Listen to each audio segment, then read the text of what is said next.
queridos hermanas y hermanas, que a pesar del frío de esta mañana, de este segundo domingo de Navidad, os deis cita en nuestra catedral.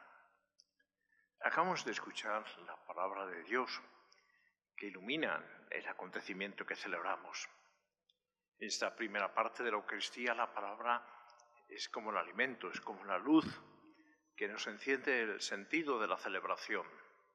Lo mismo que el prefacio después, litúrgicamente, nos resumirá precisamente el misterio que celebramos, que no es otro que el misterio de Cristo.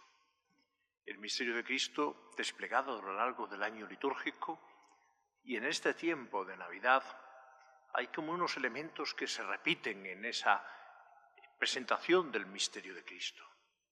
Primero, la encarnación, que es el hecho más relevante. Esa encarnación que abre precisamente el misterio del Dios encarnado en medio de nosotros, el Verbo que se ha hecho carne, y que llega al asumir nuestra naturaleza al misterio pascual de su pasión, muerte y resurrección en la Semana Santa, en el Triduo Pascual y después en toda la Pascua, para invitarnos a una vida nueva, que es esa vida del cristiano, que es el tiempo ordinario de la Iglesia, esperando la parusía del Señor. Y esto que se repite cada año no supone una especie de un eterno retorno, sino al contrario. Estamos ya en un tiempo que se ha iniciado en plenitud y que para cada uno de nosotros al final de nuestra historia llegará a su consumación, pero sobre todo al final de la historia, cuando Cristo se muestre vencedor del pecado y de la muerte absolutamente en su manifestación gloriosa al final de los tiempos, donde seremos juzgados en el amor. Y en este tiempo de Navidad vuelve a insistirnos la palabra de Dios precisamente en el misterio de la encarnación del Verbo, del Hijo de Dios, de la segunda persona de la Trinidad Beatísima, que se nos ha mostrado en la realidad de nuestra carne, haciéndose igual a nosotros excepto en el pecado. En la primera lectura hemos escuchado tomando del capítulo 24-25 del libro del Eclesiástico, nos muestra ya en la literatura sapiencial judía ese darle rasgos personales a la sabiduría.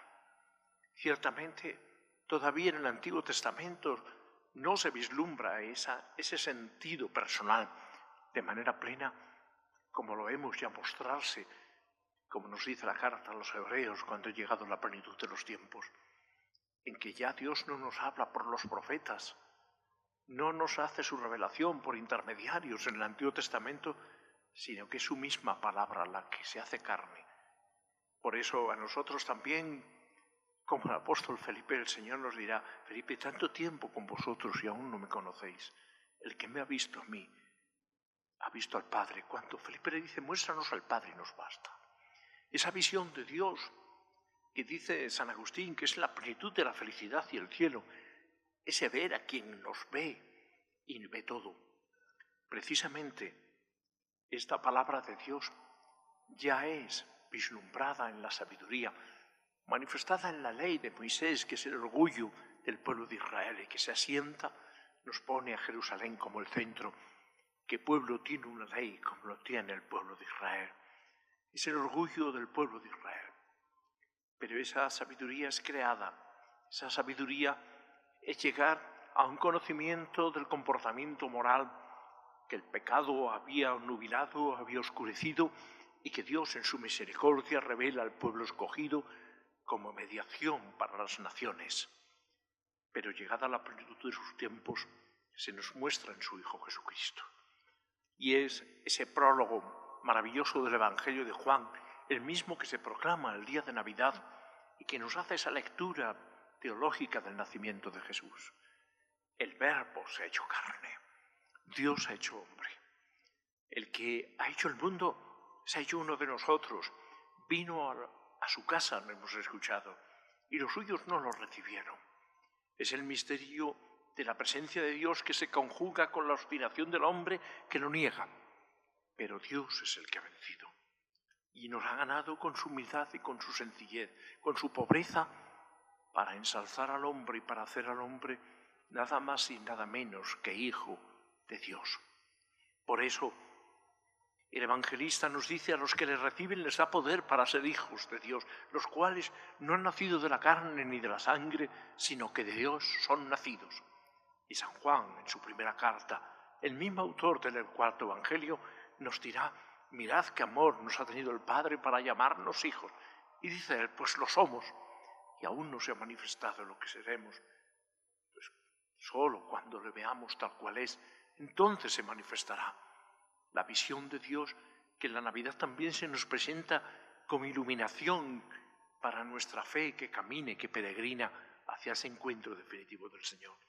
Es un tiempo de gozo, es un tiempo de alegría, es un tiempo de tomar conciencia de que Dios está en medio de nosotros y que el hombre ha sido ensalzado hasta manera maravillosa en este maravilloso intercambio que nos salva, hasta adquirir la condición de hijo e hija de Dios. Pero eso tiene consigo una manera de vivir. Renunciemos ya a la vida sin religión. Hemos escuchado de parte del apóstol esta Navidad. Y hemos escuchado otro himno que nos trae la palabra de Dios este domingo. El comienzo con el gran himno cristológico de la carta a los Efesios, donde San Pablo nos habla: bendito sea Dios, Padre de nuestro Señor Jesucristo, que en la persona de Cristo nos ha bendecido con toda clase de bienes espirituales y celestiales. Cristo es nuestra bendición. Cristo es la verdadera sabiduría, porque es el Hijo de Dios hecho hombre. Cristo inaugura la ley de la gracia, que ya supera absolutamente a la ley de tablas. Es la ley nueva, la ley del amor. Mirad qué amor nos ha tenido el Padre para llamarnos hijos. Es más, el autor del cuarto evangelio, precisamente también en su primera carta, nos define a Dios como amor y nos dice: nosotros hemos conocido el amor de Dios y hemos creído en Él. Es el primer credo cristiano, queridos amigos. Y es el motivo de la alegría, de la felicidad, de la esperanza cristiana, que Dios es amor y nos ha llamado a ser, nos dice la Sagrada Escritura, partícipes de su naturaleza. Y eso es lo que está empapando todas las oraciones de la Navidad. Participar de la naturaleza divina de aquel que se ha dignado compartir con el hombre la nuestra. Queridos amigos, este es el motivo de la felicidad de la Navidad. Este es el mayor regalo de Dios para cada uno de nosotros. De tal manera que esto nos cuesta entenderlo. Por eso el apóstol Pablo, al final del texto que hemos escuchado, nos dice: el Dios de nuestro Señor Jesucristo, el Padre de la gloria, nos dé espíritu de revelación para conocerlo e ilumine los ojos de nuestro entendimiento para que comprendamos cuál es la esperanza a la que nos llama, cuál es la gloria que nos espera. Luego, este es nuestro itinerario, pero es un itinerario de santidad.